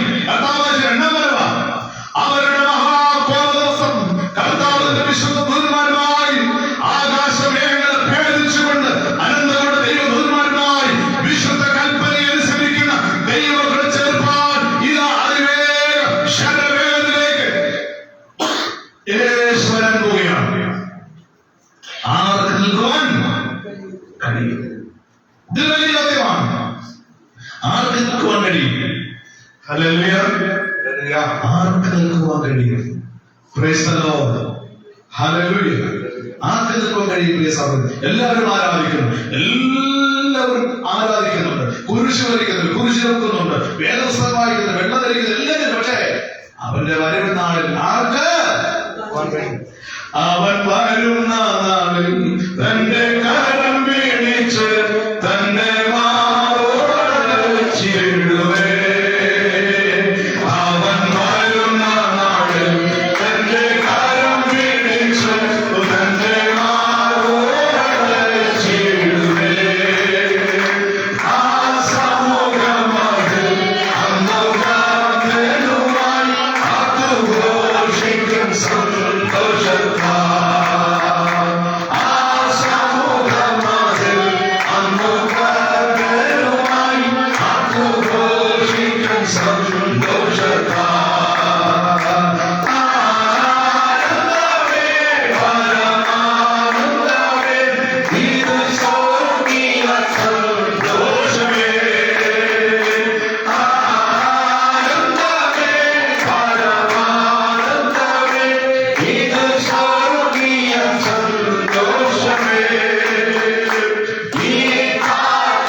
സകല ജാതിയുടെ സാക്ഷ്യമായി ഭൂലോകത്തിലൊക്കെ അറിയിക്കേണ്ടതായിട്ടുണ്ട്. യേശുക്രിസ്തുവിന്റെ ഒന്നാമത്തെ മാതൃക, അവൻ ശബ്ദം ചെയ്തു പള്ളിയിൽ പോയി. അവൻ വേദപുസ്തകം വായിക്കാൻ, അവന് എന്താ പറയുന്നത്, വായിക്കാനായി അവൻ എഴുന്നേറ്റ് നിന്നു. തുടർന്ന് അപ്പോസ്തലപ്രവൃത്തികൾ വായിക്കുമ്പോൾ എന്താണ് ചോദിക്കുന്നത്? അപ്പോസ്തലപ്രവൃത്തികൾ മാർക്കോസ് സുവിശേഷം 2-ാം അധ്യായം അതിന്റെ 28-ാം വാക്യം വായിക്കുമ്പോൾ മനുഷ്യപുത്ര നിമിത്തമുണ്ടായി ശബ്ദമുണ്ടായി. അതുകൊണ്ട് മനുഷ്യനിമിത്തം ചെയ്തു ശബ്ദം വായിച്ചാണ്. അങ്ങനെ മനുഷ്യപുത്രൻ ശബ്ദനും കർത്താവാകുന്നു. മനസ്സിലായോ? അതുകൊണ്ട് മനുഷ്യപുത്രൻ നിന്നു പള്ളിയിൽ പോയതുകൊണ്ട് മനുഷ്യപുത്രൻ ശബ്ദനും കർത്താവാകുന്നു. അതുകൊണ്ട് അതിന്റെ വാക്യം, അതുകൊണ്ട് അവരെ മനുഷ്യപുത്രൻ ശബ്ദത്തിന് കർത്താവാകുന്നു എന്നാണ് പറഞ്ഞു. പിന്നെ അവൻ അവരോട് മനുഷ്യൻ ശബ്ദ നിമിത്തമാണ്, മനുഷ്യൻ ശബ്ദ നിമിത്തമല്ല, ശബ്ദ മനുഷ്യ നിമിത്തം മാത്രമേ ഉള്ളൂ. ശബ്ദ മനുഷ്യ നിമിത്തം മാത്രമേ മനുഷ്യന് വേണ്ടി ദൈവം നൽകിയിരിക്കുകയാണ്. അതുകൊണ്ടാണ് യെശയ്യാവിന്റെ 58-ാം അധ്യായം 13 വായിക്കുമ്പോൾ അതിന്റെ അനുഗ്രഹങ്ങളുണ്ട്. ശബ്ദം അനുഭവിക്കുന്ന ദൈവത്തിന്റെ കുഞ്ഞുങ്ങൾക്ക് ദൈവം അനുഗ്രഹം നൽകുന്നു. ഇന്ന് സഹോദരയുടെ ഭവനത്ത് ഇന്ന് ഞങ്ങൾ ആരാധിക്കുമ്പോൾ ഇവിടെ വലിയ ഒരു അനുഗ്രഹത്തിന്റെ പെട്ടകം ദൈവം സ്ഥാപിക്കാൻ പോവുകയാണ്. ഹല്ലേലൂയ. അനുഗ്രഹത്തിന്റെ പെട്ടകം ഇന്ന് ഇവിടെ ദൈവം പോവുകയാണ്, സ്ഥാപിക്കാൻ പോവുകയാണ്. ഈ വീട് അനുഗ്രഹിക്കപ്പെടാൻ പോവുകയാണ്. ഹല്ലേലൂയ. ദാവീദ് പറഞ്ഞ പോലെ ഇത്രത്തോളം എന്നെ കൊണ്ടുവരുവാൻ ഞാൻ അനുഗ്രഹവും എന്തുള്ളൂ. ഈ ആരാധന സ്തോത്രം, ഈ ദൈവത്തിന്റെ വിശുദ്ധ കൽപ്പന അനുസരിക്കുന്ന ദൈവത്തിന്റെ കർത്താവായ യേശുക്രിസ്തുവിന്റെ മാതൃക സ്വീകരിക്കുന്ന ഈ ഭവനം നാം ഓരോരുത്തരും ഒരു വലിയ അനുഗ്രഹത്തിന്റെ പാതിപുത്രന്മാരായി തീരാൻ പോവുകയാണ്. ഒരു വിപ്ലവകരമായ മാറ്റം, ഒരു വിപ്ലവകരമായ അനുഗ്രഹം ഈ ഭവനത്തും ദേശത്തും വന്നു ചേരാൻ പോവുകയാണ്. അതിൽ ഒന്ന് യെശയ്യാവ് 58-ാം വാക്യം വായിക്കുമ്പോൾ നീ ദിവസത്തിൽ നിന്റെ കാര്യങ്ങൾ നോക്കാതെ. അപ്പോൾ ഒരു കാര്യം ശ്രദ്ധിക്കണം, വിശുദ്ധ ദിവസം എന്ന് പറഞ്ഞാൽ ഏത്? വിശുദ്ധ ദിവസം എന്ന് പറഞ്ഞാൽ ഏതാണ്? ഏതാണ് വിശുദ്ധ ദിവസം? ശബത്ത് ദിവസം, 7-ാം ദിവസം. അപ്പൊ ആഴ്ചവട്ടത്തിൽ 1-ാം ദിവസം ഞായറാഴ്ചയാണെങ്കിൽ 7-ാം ദിവസം ശനിയാഴ്ച. ആ ശനിയാഴ്ച ദിവസമാണ് ശബത്ത് ദിവസം. അല്ലേ? നമ്മളൊക്കെ പഠിച്ചത് ഞായറാഴ്ച ഇതാണ്. ഞായർ, തിങ്കൾ, ചൊവ്വ, ബുധൻ, വ്യാഴം, വെള്ളി, ശനി. അതൊക്കെ മാറ്റിയ ആളുകൾ. കാരണം അങ്ങനെ മാറ്റുന്ന ഒരു ശക്തി ഉണ്ടാകുമെന്ന് ആംഗ്യപർവ്വൻ 9-ാമത്തിൽ പറഞ്ഞുണ്ട്. അങ്ങനെ ശക്തി ഉണ്ടാകുമെന്ന്. സമയങ്ങളെ മാറ്റും, നിയമങ്ങളെ മാറ്റും, ദിവസത്തെ മാറ്റുമെന്ന്. ദിവസത്തെ മാറ്റി ഞായർ, തിങ്കൾ, ചൊവ്വ, ബുധൻ, വ്യാഴം, വെള്ളി, ശനി. ഈ ദിവസത്തിന് പകരം തിങ്കൾ, ചൊവ്വ, ബുധൻ, വ്യാഴം, വെള്ളിയാക്കി. സമയം മാറ്റി. യേശുക്രിസ്തുവിന്റെ സമയം, യഹൂദന്മാരുടെ സമയം എങ്ങനെയാണ്? സത്യമായി വിശ്വസമായി ദിവസം. പക്ഷെ അത് ഒരു ശക്തി മാറ്റി. രാത്രി 11 മുതൽ 12 വരെ ഒരു ദിവസമാക്കി മാറ്റി. ദിവസത്തെ മാറ്റി, സമയത്തെ മാറ്റി, പിന്നെ ആരാധനയെ മാറ്റി. ശബദാന ശുദ്ധീകരിക്കാൻ ഓർക്കുക എന്ന് പകരം ചെയ്തു, അതിനെ പൂർണ്ണമായി മാറ്റി. AD 538 അത് ലോകവ്യാപകമായ യൂറോപ്പിന്റെ എല്ലാ തെരുവീതികളിലും വിശുദ്ധ ശബദാനുഷ്ഠിക്കുന്ന ദൈവമക്കളുടെ മേൽ അവര് ഒരു വലിയ നിയമം കൊണ്ടുവന്നു. AD 538 മുതൽ AD 1798 വരെ വേദപുസ്തകത്തിൽ 1760 വർഷം ശബദാനുഷ്ഠിക്കുന്ന ദൈവമക്കളെ കൊന്നൊടുക്കി ഓടിച്ചിട്ട് തള്ളിക്കൊണ്ടത് കാലഘട്ടമായിരുന്നു. എന്നാൽ അന്നും ചില ആളുകൾ വിശുദ്ധിയോടെ ശബദം ആരംഭിച്ചുകൊണ്ടിരിക്കുന്നു. ഇന്നും അതുപോലെ വിശുദ്ധ ശബദം ചെയ്യുന്നു, ആരാധിച്ചുകൊണ്ടിരിക്കുന്നു. അപ്പൊ വിശുദ്ധ ശബദനെ മാറ്റിയിട്ട് ഞായറാഴ്ച ആചാരം കൊണ്ടുവരും. അതുകൊണ്ടാണ് ആദ്യമേ യേശു പറഞ്ഞത്, അങ്ങനെ നിങ്ങൾ എന്ത് ചെയ്തത്, തെറ്റിക്കാതിരിക്കാൻ നിങ്ങൾ സൂക്ഷിക്കും. ഇതൊന്നും യേശു ക്രിസ്തു മാറ്റിയതല്ല. കാരണം മത്തായി 6-ാമത്തെ 14-ാം വാക്യം വായിക്കുമ്പോൾ പ്രധാനമുള്ള ന്യായപ്രമാണത്തിൽ നിന്ന് ഒരു വള്ളിയോ പുള്ളിയോ അത് ആകാശം ഭൂമിയും മാറിപ്പോയെന്നവര് ന്യായപ്രമാണത്തിൽ വള്ളിയോ പുള്ളിയോ തീരില്ല, അഴിഞ്ഞു പോകത്തില്ല. അപ്പൊ ആകാശം ഭൂമിയും ഇന്നുമുണ്ട്. അപ്പൊ ന്യായപ്രമാണമാകുന്ന 10 കൽപ്പനയിൽ നിന്ന് ഒരു വള്ളിയോ പുള്ളിയോ തീരില്ല, മാറിപ്പോയിട്ടില്ല.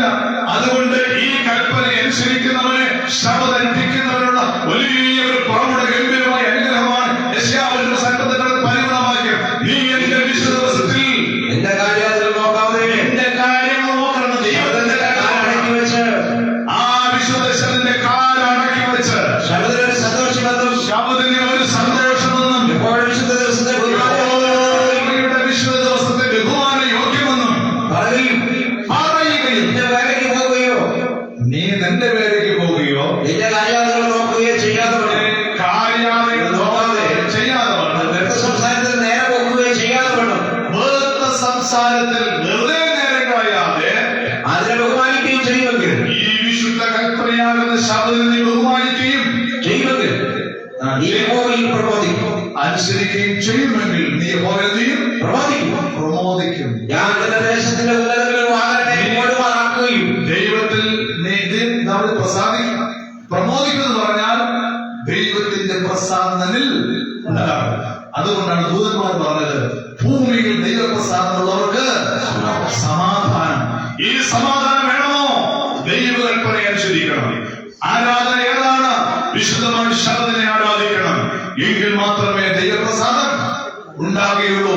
അതാണ് കർത്താവ് പറഞ്ഞത്, നീ യഹോവയിൽ പ്രമോദം നിനക്കുണ്ടാകണമെങ്കിൽ, ദൈവപ്രസാദം നിനക്കുണ്ടാകണമെങ്കിൽ, ദൈവ സമാധാനം വരണമെങ്കിൽ നീ ദൈവകൽപ്പനയിലേക്ക് മടങ്ങി വരണം. ഹല്ലേലൂയ. അടുത്ത വാക്യം, നീ യഹോവയെ പ്രമോദിക്കുകയും പിന്നെ ദേശത്തിന്റെ ഉന്നതങ്ങളിൽ വാഹനമേറ്റി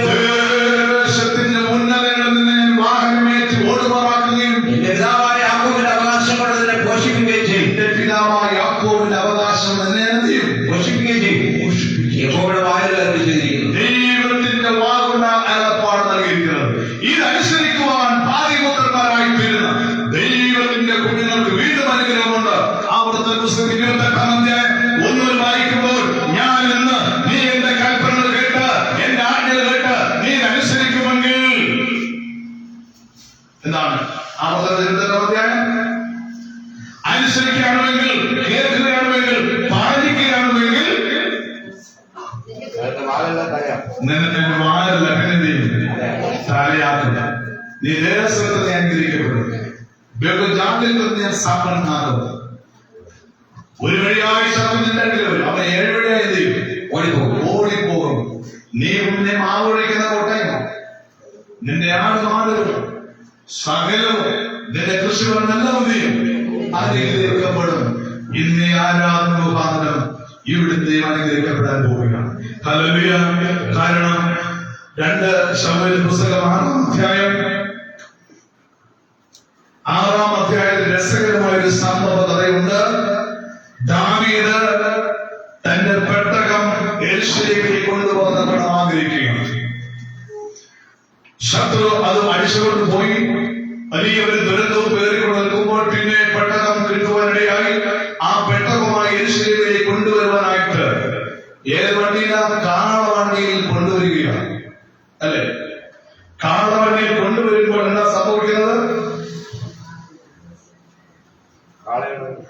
ആ 6-7 വാക്യമായി അപ്പോൾ യഹോവയുടെ എന്റെ 5-ാം വാക്യമായി ദാവീദിന്റെ ഇസ്രായേലിലേക്കൊക്കെയും സകലമാനങ്ങളോട് സകലവിധ വളരെ ഉത്സാഹത്തോടും വളരെ പ്രൗഢ ഗംഭീര താളം മേളങ്ങളോടുകൂടെ ദൈവത്തിന്റെ പെട്ടകം കൊണ്ടുവരുമ്പോൾ 6-ാം വാക്യം അവർ നാഗാന്റെ കളത്തിലെത്തിയപ്പോൾ കാള വിരണ്ടത് കൊണ്ട് ഉസായിയുടെ ചെറുപ്പക്കാരൻ കൈനീട്ടി ദൈവത്തിന്റെ പെട്ടകം പിടിച്ചു. 7-ാം വാക്യം വായിക്കുമ്പോൾ അപ്പോൾ യഹോവയുടെ കോപം ഉഷയുടെ നേരെ ജ്വലിച്ചു. അവന്റെ അവിവേക നിമിത്തം ദൈവം അവനെ ചെയ്തു. അവിടെ വെച്ച് അവനെ കൊന്നുകളഞ്ഞു. അവനവിടെ ദൈവത്തിന്റെ പെട്ടകത്തിന്റെ അടുക്കൽ വെച്ച് തന്നെ മരിച്ചു. 9-ാം വാക്യം വായിക്കുമ്പോൾ ഈ സംഭവം അറിഞ്ഞ ദാവീദ് യഹോവയെ ഭയപ്പെട്ടു പോയി. യഹോവയുടെ പെട്ടകം എന്റെ അടുക്കൽ എങ്ങനെ കൊണ്ടുവരേണ്ടു എന്ന് പറഞ്ഞു. ദൈവത്തിന്റെ പെട്ടകത്തിനകത്തിരിക്കുന്ന ദൈവത്തിന്റെ കരുണാൽ കൊണ്ട് എഴുതപ്പെട്ടതായ ദൈവത്തിന്റെ വിരൽ കൊണ്ട് എഴുതപ്പെട്ട 10 കൽപ്പനയാണ് പെട്ടകത്തിൽ. നാം വിചാരിക്കുന്നത് ദൈവത്തിന്റെ 10 കൽപ്പന എന്ന് പറഞ്ഞത് അത് എങ്ങനെയോ ആരോ എഴുതി, ദൈവം എഴുതി, ഒരു പേന കൊണ്ട് എഴുതി, മഷി കൊണ്ട് എഴുതി, ഇങ്ങനെയൊക്കെ പറഞ്ഞ് മനുഷ്യർ തെറ്റിച്ചുകൊണ്ടിരിക്കുകയാണ്. എന്നാൽ ഈ പെട്ടകത്തിനകത്ത് ദൈവത്തിന്റെ കൽപ്പന ഇരിക്കുന്നിടത്തോളം കാലം ആ പെട്ടകത്തെ ചുമക്കുന്ന ദൂതന്മാരുണ്ട്, ഗലികളുണ്ട്. അതുകൊണ്ട് നോക്കണം, മുസ ആ പെട്ടകം കാളകൾ കുളത്തിലെ വെള്ളം ഓളം കണ്ടുകൊണ്ട്, ഈ കാളകളുടെ നിഴല് വെള്ളത്തിൽ കണ്ടുകൊണ്ട്, ഞങ്ങളെ പോയി വേറെ കാള നിൽക്കുന്നതുകൊണ്ട് കാളകൾ വരണ്ടു. കാള വരണ്ടു കഴിഞ്ഞപ്പോൾ കാളവണ്ടിയുടെ ചരിവ് വന്നു. പെട്ടകം വീടിന് ഉറപ്പായപ്പോൾ കൂടെ നടന്ന ചെറുപ്പക്കാരൻ മുസ ആ പെട്ടകത്തിനെ തൊട്ട് അവനെന്ത് ചെയ്തു? മരിച്ചുപോയി. കൽപ്പന എന്ന് പറഞ്ഞ നിസ്സാരമല്ല. പെട്ടകം എന്ന് പറഞ്ഞത് നിസ്സാരപ്പെട്ട കാര്യമല്ല. അങ്ങനെ ദാവീദ് വളരെ കഷ്ടപ്പാടായി. ഞാൻ അവസാനിപ്പിക്കാൻ പോവുകയാണ്. ഇങ്ങനെ യഹോവയുടെ പെട്ടകം, അങ്ങനെ ദാവീദ് യഹോവയെ ഭയപ്പെട്ടു പോയി. യഹോവയുടെ പെട്ടകം എങ്ങനെ എന്റെ അടുക്കൽ എന്ന് അവൻ ഭാരപ്പെട്ടു. 10-ാം വാക്യം വായിക്കുമ്പോൾ അങ്ങനെ യഹോവയുടെ പെട്ടകം നഗരത്തിൽ തന്റെ അടുക്കൽ വരുത്തുവാൻ തന്റെ അടുക്കൽ കൊണ്ടുവരും വീട്ടിൽ കൊണ്ടുപോയി. തന്റെ അടുക്കൽ കൊണ്ടുവരും മനസ്സില്ലാതെ അതിനെ ഹിത്യനായ ഒബേദെദോമിന്റെ ലെറയുടെ വീട്ടിലേക്ക് കൊണ്ടുവന്നു. പെട്ടകം മറ്റൊരിടത്ത് കൊണ്ടുപോകാതെ ഇവിടെ കൊണ്ടുവന്നു. നമ്മളെല്ലാവരും ചുമന്നുകൊണ്ട് എവിടെ കൊണ്ടുവന്നിരിക്കുകയാണ്? ലതയുടെ ഭാഗത്തിൽ കൊണ്ടുവന്നിരിക്കുക. ദാവീദ് കൊണ്ടുപോയില്ല, പകരം ഇവിടെ ഇരിക്കട്ടെ എന്ന് പറഞ്ഞു. സ്തോത്രം, ഹല്ലേലൂയ. അങ്ങനെ അവർ കൊണ്ടുവന്നു. വീട്ടിൽ 3 മാസം നോക്കണം, എത്ര മാസം? 3 മാസം 3 മാസം ലതയുടെ വീട്ടിലിരിക്കാൻ ദൈവം പദ്ധതി ചെയ്യുകയാണ്. ഹല്ലേലൂയ. ഈ 3 മാസം രക്ഷപ്പെട്ടോണം. ഈ 3 മാസം രക്ഷപ്പെട്ടോണം. ഹല്ലേലൂയ. ദൈവത്തിന്റെ 10 കൽപ്പന, വിശുദ്ധ ശബത്ത് ഉൾപ്പെടെയുള്ള 10 കൽപ്പനയാകുന്ന കൽപ്പന നേർപ്പെട്ടകത്തിനകത്തുള്ള ആ പെട്ടകം എവിടെ വെച്ചിരിക്കോ? ലതയുടെ ഭവനത്തിൽ വെച്ചിരിക്കുകയാണ്. എത്ര മാസമാണ്? 3 മാസം വരുന്നു. നശിച്ചോ? ഇല്ല. ഇവിടെ പറയുന്നത് യഹോവ ഒബേദെദോമിനെയും ലതയുടെ ഭവനത്തെയും കുടുംബത്തെയും അവരുടെ മക്കളെയും മരുമക്കളെയും സകലവരെയും ആ ഭവനത്തിൽ ആരൊക്കെയുണ്ടോ അവരെല്ലാവരെയും അനുഗ്രഹിച്ചു. എന്തെങ്കിലും നഷ്ടമുണ്ടോ? ഈ ആരാധന നഷ്ടമുണ്ടോ? ഇല്ല. അതുകൊണ്ട് യെശയ്യാവിന്റെ പുസ്തകം 57-ാം വാക്യം നമ്മൾ വായിക്കുമ്പോൾ, യെശയ്യാവിന്റെ പുസ്തകം 51-ാം അധ്യായത്തിന്റെ 7-ാം വാക്യം വായിക്കുമ്പോൾ, ഇന്ന് വിശ്വാസത്തോടുകൂടെ ഈ ദൂതേറ്റെടുക്കുന്ന ദൈവമക്കളെ, നിങ്ങളുടെ ഉള്ളിൽ സ്വന്തം ദൈവത്തിന്റെ പെട്ടകം, ദൈവത്തിന്റെ ന്യായപ്രമാണം നിങ്ങളുടെ ഉള്ളിലാക്കാൻ പോവുകയാണ്. ഹല്ലേലൂയ. വായിക്കാം, യെശയ്യാവിന്റെ പുസ്തകം 51-ാമത്തെ 7-ാം വാക്യം വായിക്കുമ്പോൾ, ഹൃദയത്തിൽ നീതിയെ അറിയുന്നവരും ഹൃദയത്തിൽ എന്റെ ന്യായപ്രമാണമുള്ള എന്റെ ജനമേ. ഹല്ലേലൂയ. ദൈവകൽപ്പന വിശ്വസിക്കുന്നവരെ, യേശുക്രിസ്തു രക്ഷിതമായി അംഗീകരിക്കുന്നവന്റെ ഉള്ളിൽ എന്തുണ്ട്? എന്തുണ്ട്? നീതി അറിയുന്നവരും ഹൃദയത്തിൽ എന്റെ ന്യായപ്രമാണമുള്ള ഏവരുമായുള്ളവരെ എന്റെ വാക്കുകൾ എന്റെ വാക്ക്. അപ്പൊ നമ്മുടെ ഉള്ളിൽ എന്തുണ്ട്?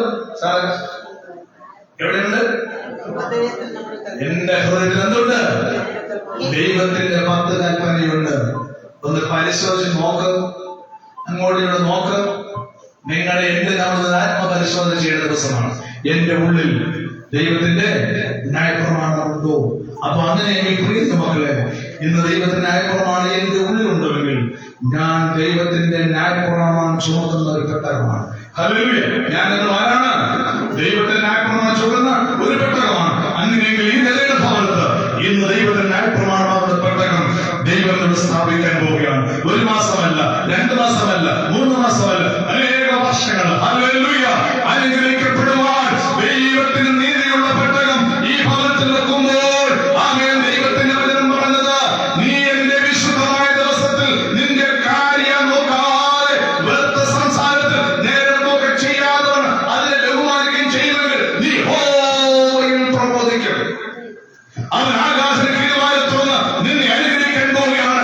എല്ലാ ബന്ധനങ്ങളും അഴിഞ്ഞ് എല്ലാ രോഗബുദ്ധിമുട്ടുകളും മാറ്റിയിട്ട് എന്റെ പരിശുദ്ധാത്മാവ് ദൈവം നിങ്ങളോടൊപ്പം വസിച്ച് യേശുക്രിസ്തു നമുക്ക് ഒരു വഴികാട്ടിയായി ഒരു മാതൃക വെച്ചതുപോലെ ശബദത്തോടും പള്ളി പോയി ശബദനെ അശുദ്ധമാക്കാതെ ആ കൽപ്പനയെ അനുസരിക്കുന്ന ദൈവത്തിന്റെ മക്കൾക്ക് സ്വർഗത്തിലുണ്ട് അവസരം. 3-ാമത്തെ മാലാഖയെ ഞാൻ പോവുകയാണ്.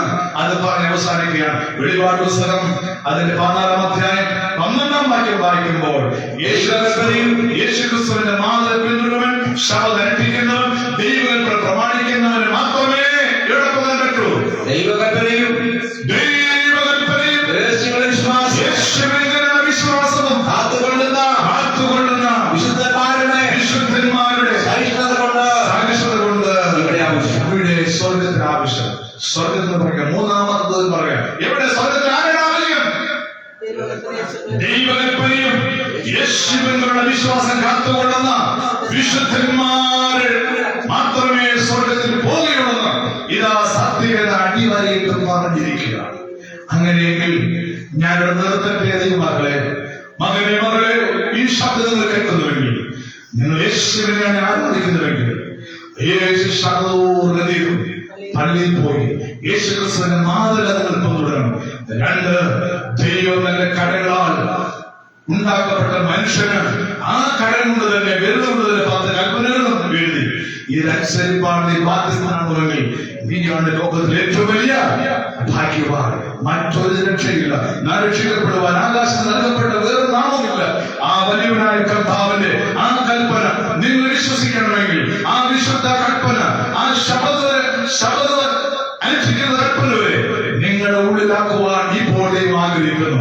നിങ്ങൾ ആഗ്രഹിക്കുന്നു. കർത്താവേ, ഇനി ഒരു ജീവിതമുണ്ടെങ്കിൽ, ഇനി ഒരു പ്രത്യാശയുണ്ടെങ്കിൽ, യേശുവിന്റെ മാതൃക, യേശു പള്ളിയിൽ പോയതുപോലെ, യേശു ആരാധിച്ചതുപോലെ, യേശു ക്രിസ്തു എഴുതി കൊടുത്ത ആ കൽപ്പന എന്റെ ജീവിതത്തിൽ ഞാൻ അടുത്ത് തെറ്റാതെ ഞാൻ പാലിക്കും.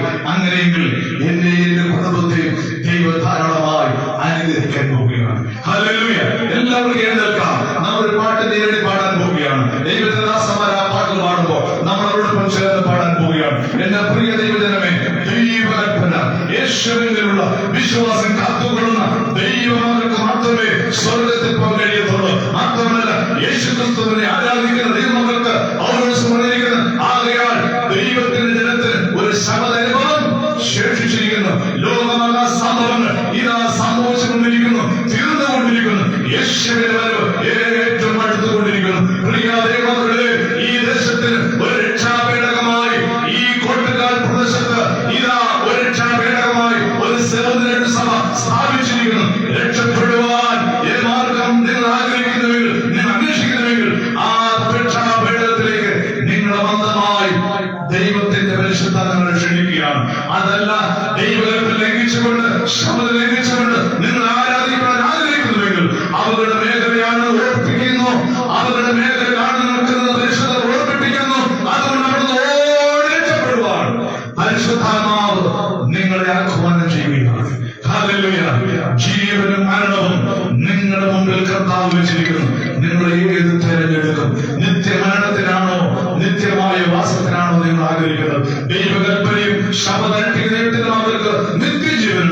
അല്ലാത്തവർക്ക് നിത്യമരണമാണ്, നിത്യനാശമാണ് എന്ന് വേദപുസ്തകം പറയുകയാണ്.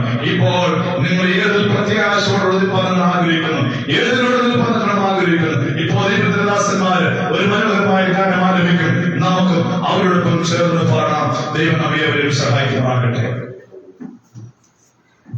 അനുഗ്രഹീതമായ രൂപ നമുക്ക് നൽകിയതായ ദാസനെ നിങ്ങൾ അനുഗ്രഹിക്കട്ടെ. ഇതെല്ലാം സ്ഥലസ്ഥലം നിങ്ങൾ കേട്ടുവന്ന് വിശ്വസിക്കുന്നു. നമുക്ക് നമ്മുടെ ഹൃദയത്തെ ഈ സമയം അത് കേട്ട് സാധിപ്പിച്ച് നമുക്കൊരു തീരുമാനം എടുക്കാം. നമുക്ക് ഈ മീറ്റിംഗ് അവസാനം നമുക്ക് ചേർന്നോളാം. യേശുവാണ് നമ്മെ ചേർക്കുവാൻ, വാനമേഖലയെ വെളിപ്പെടുവാൻ ആ പാട്ട് നമുക്ക് ചേർന്ന് പാടിയ ശേഷം ഓരോ സഭയുടെ പ്രിയ മാതാവ് ചേർന്ന് പ്രാർത്ഥിച്ചു നമുക്ക് അവസാനിപ്പിക്കാം. ഇപ്പോഴല്ല, പാട്ട് പാടിയ ശേഷം യേശുവാണ് നമ്മെ ചേർക്കുവാൻ, വാനമേഖലയെ വെളിപ്പെടുവാൻ, കാലം അസന്നമായി പ്രിയരേ, ഒരു വിശുദ്ധിയോടെ അസന്നമായി പ്രിയരേ, ഒരു വിശുദ്ധിയോടെ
ും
Praise the Lord. Hallelujah.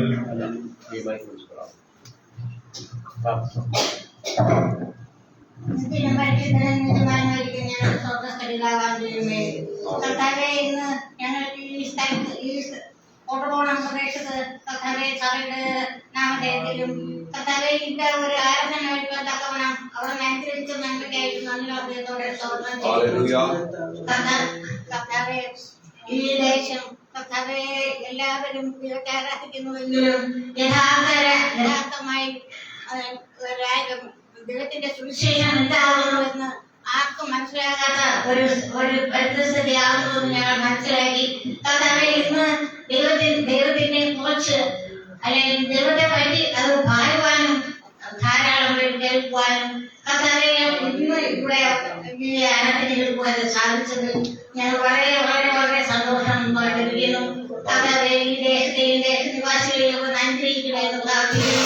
പലതരത്തിൽപ്പെട്ട ആരാധന ഓരോരുത്തരും ഉപയോഗിക്കുമ്പോൾ കർത്താവെ യഥാർത്ഥമായിട്ടും ദൈവം ആരാണ്, ദൈവം എന്താണ് എന്ന് വ്യക്തമായി മനസ്സിലാക്കുവാൻ തക്കവണ്ണം നിന്റെ ദാസൻ എന്ത് ചെയ്ത പ്രസംഗം അത് കേട്ടിട്ട് കർത്താവെ ഞങ്ങൾ ഇനി തെറ്റിലകപ്പെടാതെ വേണം ഞങ്ങൾ ദൈവത്തിന്റെ കരങ്ങളിൽ എല്ലാവരെയും ഏൽപ്പിച്ച് കർത്താവെ ഞങ്ങൾ നല്ല ഒരു ആരാധന ഞങ്ങൾ സമർപ്പിക്കുവാനും കർത്താവെ ദൈവം എവിടെയാകുന്നു എന്നും എന്താകുന്നു എന്നും വ്യക്തമായി മനസ്സിലാക്കുവാനുള്ള കൃപ ഞങ്ങൾക്ക് എല്ലാവർക്കും കൊടുത്തിരിക്കുന്നു കർത്താവെ.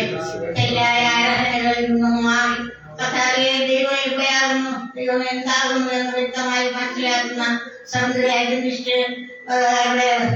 ആരാധന കർത്താവെ ഇന്ന് ഈ ദേശത്ത് വിളയിക്കൊണ്ടിരിക്കുമ്പോൾ കർത്താവെ ഇത് പ്രയാസം ശനിയാഴ്ച ആരാധിക്കുന്നത് പ്രയാസം എന്ന് വളരെ വിചാരിക്കുമ്പോൾ കർത്താവെ അതിന്റെ നന്മ എത്രത്തോളം ഉണ്ടെന്ന് ഞങ്ങൾ ഇന്നിവിടെ കാണിക്കുവാൻ അവസരമുണ്ടാക്കിയ കൃപത്തോടെ സ്തോത്രം ചെയ്യുന്നു.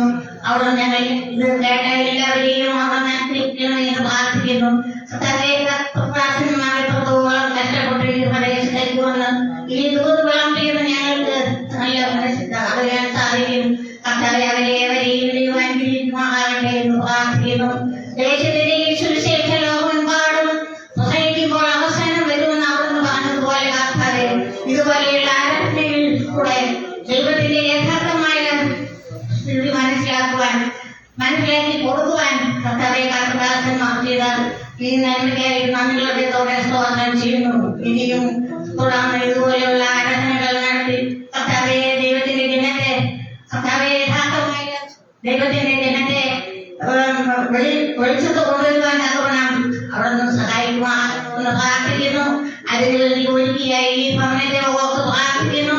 കർത്താവേന്റെ ഭവനം ഞങ്ങൾക്ക് കൂട്ടായി കർത്താവെ കൊടുക്കുന്ന സഭയിലെ പ്രധാനമായി പ്രവർത്തിക്കുകയും ചെയ്യുന്ന ലതയുടെ ഭവനത്തിൽ നിന്നായിരുന്നുകൊണ്ട് ഞങ്ങൾക്ക് നിന്റെ സുവിശേഷം കേൾക്കുവാനും കേൾപ്പിക്കുവാനും അത് മനസ്സിലാക്കുവാനും തക്കവണ്ണം അവിടുന്ന് തന്ന ഈ വലിയ സന്തോഷത്തിന് വേണ്ടി നന്ദിയോടെ സ്തോത്രം ചെയ്യുന്ന കർത്താവെ ഇനിയും കർത്താവെ ഈ ദേശത്ത് ദൈവത്തിന്റെ സുവിശേഷം യഥാർത്ഥമായി പ്രചരിപ്പിക്കാൻ തക്കവണ്ണം അവിടെ അനുഗ്രഹിക്കുകയും ചെയ്യുമാറും പ്രാർത്ഥിക്കുന്നു. ഇന്നിവിടെ ആരാധനയിൽ പങ്കുകൊണ്ട എല്ലാ കർത്തദാസന്മാരെയും ഇതിന്റെ കരങ്ങളിലേക്ക് ഫലമേൽപ്പിക്കുന്നു.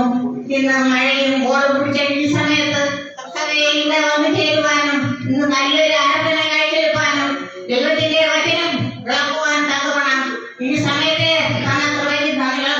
സ്തോത്രം ചെയ്യുന്നു. ഇവിടെ എല്ലാവരെയും അനുഗ്രഹിക്കണമെന്ന് പ്രാർത്ഥിക്കുന്നു. വചനം കേട്ട് ഇനിയും കേട്ടില്ല എന്ന് പറയുവാൻ ഇടവരാതെ വേണം കർത്താവെ ഞങ്ങൾ എല്ലാവരെയും അനുഗ്രഹിക്കണമെന്ന് പ്രാർത്ഥിക്കുന്നു. ചില നല്ല ഗാനങ്ങളോട് പറയണമേ ഇനിയും നടക്കുന്ന ആരാധനകൾക്ക് വേണ്ടി ഞങ്ങൾ പ്രാർത്ഥിക്കുന്നു. കർത്താവെ ഇതിൽ ഉൾക്കൊണ്ടിരിക്കുന്ന എല്ലാവരുടെ മക്കളെയും കർത്താവെ അനുഗ്രഹിക്കണം.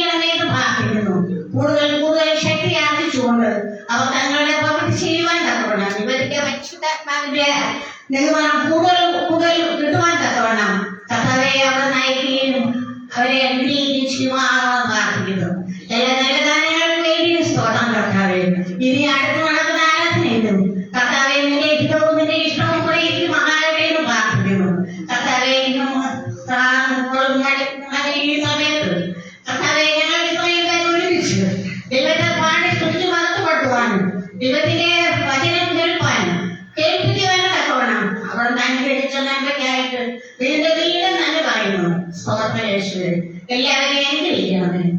എല്ലാവരും ഭവനങ്ങളിലെത്തോളം കൂടെ ഇരിക്കുമാണെന്ന് പ്രാർത്ഥിക്കുന്നു. ഓരോ ഭവനങ്ങളെയും അനുഗ്രഹിക്കണമേ. അനുഗ്രഹം നിറച്ച് കർത്താവെ ആദരിച്ചുകൊണ്ട് എല്ലാ കുടുംബങ്ങളെയും അവിടുന്ന് കാത്തു സൂക്ഷിക്കുകയും പരിപാലിക്കുകയും മാനവത്വം എടുക്കുകയും ചെയ്യുവാനാണ് ഞങ്ങൾക്ക് വേണ്ടി ദൈവമെങ്കിൽ യേശു വിശുദ്ധാമലിയായിരുന്നു. കൃപയോടെ കേൾക്കണം നല്ല ദൈവമേ. സ്വർഗ്ഗസ്ഥനായ ഞങ്ങളുടെ പിതാവേ, തിരുനാമം വിശുദ്ധീകരിക്കപ്പെടണമേ.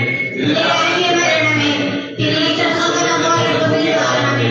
ഞങ്ങൾക്ക് ആവശ്യമുള്ള ആഹാരം തരണമേ. ഞങ്ങളുടെ കടങ്ങൾ ക്ഷമിക്കുന്ന പോലെ ഞങ്ങളുടെ ക്ഷമിക്കണമേ. പരീക്ഷയിൽ ഞങ്ങളെ രക്ഷിക്കണമേ. രാജ്യവും ശക്തിയും മഹത്വവും എന്നേക്കുമാകുന്നുവല്ലോ.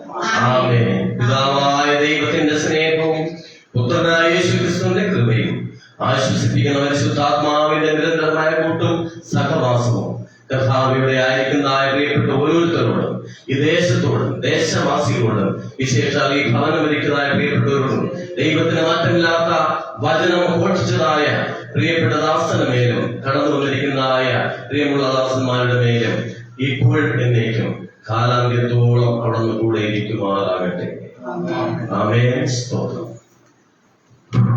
ഇന്നത്തെ ഈ അനുഗ്രഹീതമായ മീറ്റിംഗിലേക്ക് കടന്നു വന്നായ എല്ലാവരെയും ദൈവത്തിന്റെ നാമത്തില് സ്നേഹവന്ദനം അറിയിക്കുകയാണ്. ഇതില് ഈ പ്രോഗ്രാമിൽ പങ്കെടുത്ത എല്ലാവരെയും ദൈവനാമത്തിൽ സ്നേഹവന്ദനം അറിയിക്കുന്നു. അവരെ പ്രവർത്തിച്ചതായ എല്ലാവരെയും ദൈവത്തിന്റെ നാമത്തിൽ സ്നേഹവന്ദനം അറിയിക്കുന്നു. ദൈവം നിങ്ങൾ എല്ലാവരെയും ധാരാളമായിട്ട് അനുഗ്രഹിക്കട്ടെ. വീണ്ടും കണ്ടുമുട്ടുമ്പോഴാം എല്ലാവരെയും ദൈവത്തിന്റെ കൃപയിൽ സൂക്ഷിക്കുമാറാകട്ടെ. ആമേൻ.